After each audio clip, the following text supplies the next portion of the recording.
Hi to all of you. This is Elion, and if you have been following me in my social media, in my Instagram, I hanged a teaser about the main theme of today's video. I was thinking about doing a video with our ranking of books, and it was pretty long and it could last, so I'm going to do two readings, one in English and one in Spanish. For the English version, I chose this one book called Black Mornings by Bret Anderson. If you don't know who Bret Anderson is the singer of the band Sweat. Sweat is a really beautiful word, and he wrote his memories thinking on his song. So I'm going to read this for the English version. I bought it on English because I wanted to read it exactly as Bret wrote it, but I don't have any Spanish edition, so the Spanish version of this video will be with another book. I still don't know if I'm going to read Harry Potter or something else. So let's go with Bret Anderson and Cold Black Mornings.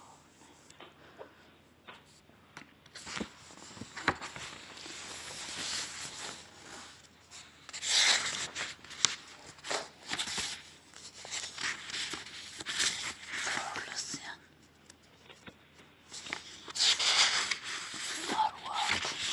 This is a book about failure. It's a book about poverty and family and friendship and scruffy wonders of youth, and inevitably it's a book about love, and it's a book about loss. The very last thing I wanted to write was the usual Coke and Gold disc memoir with which we have all become so familiar, so any success in the history is implied. I've limited this strictly to the early years before anyone really knew or really cared, and so the decision to end it at the point where I have, when we were all still starry-eyed and guideless, was utterly vital in order to achieve any sense of tone. I've always loved art and artists that find a place and have the discipline to stay in it, from Never Mind the Bollocks to Music for Airports. From Bruegel to Warhol, I've never seen repetition of themes as being a weakness merely as essential in establishing identity. Anyway, the bloody mindless quite appears to me. So, stay beyond, and to keep my base fresh and bite of Kreutze would have been impossible, and right now I have no desire to rake over those days again. This is a kind of prehistory, when all I can bring to the second half of the story is a fresh perspective. Here I am, hopefully unearthing some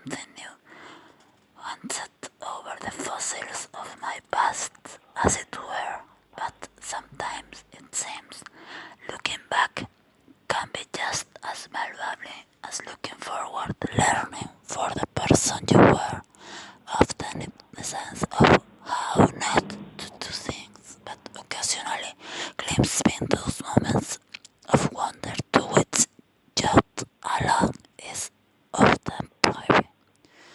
For years I avoided writing anything, preferring the veil of silence and mystery to the inherent sense of exhibitionism containing within any such process. But for some reason now I feel an urgent need to impart. I suppose I have come to a state of my life where I wanted to try to come to terms with who I am and exploring my past on my own terms. Like this is how I do try to achieve that. It's interesting how writing it has made me ponder the broader concept of truth, regardless of how valiantly I try to be faithful to the facts. It would be always only be from one point of view. Fascinantly, through others around you might see things differently, or even see things the same way, but choose to interpret them differently.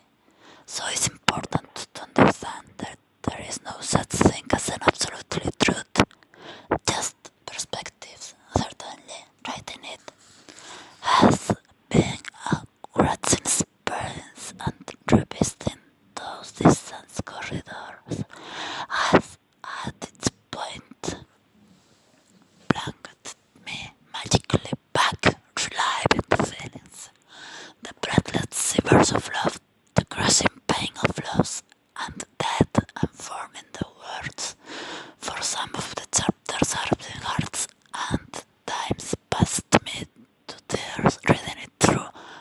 There are moments where I come across as mawkish and cloying, or cloyingly and weak, and I see myself for the sometimes calm, anxious soul that probably was and possibly still sometimes am, but I think at least is honest. We stumble through life leaving an embarrassing sticky trail, and it's often only at times of reflection like this that we realize quite what a mess we sometimes made. There are things about sharing this out into the world that scare me, of course. I can't say I'm looking forward to any gossip that might follow, and there's a natural fear when you expose yourself so nakedly. But effectively, I've been doing that for years. Strangely, I'm less concerned about the reaction from those who have read this than the reaction for those who haven't. It's the misleading, ill-informed assumptions that I'm slightly dreading. I've learned over the years that no matter how carefully you tread around subjects, they will always push their way to the front like bullies, and the headlines deny the finest point of oxygen and publicity. It's this disparity that I suppose I will have to accept with good grace as just an unfortunate part of the process. Given these misgivings, you might ask yourself why I'm bothering, and I have asked myself the same question many times. But if you will bear with me, I will be wending my way towards some sort of explanation. It has, of course, stirred up feelings that I have denied myself for years, and has inevitably fed into my current treat of songwriting, and for that alone it has been worth it. The last two albums I have written have both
Satan.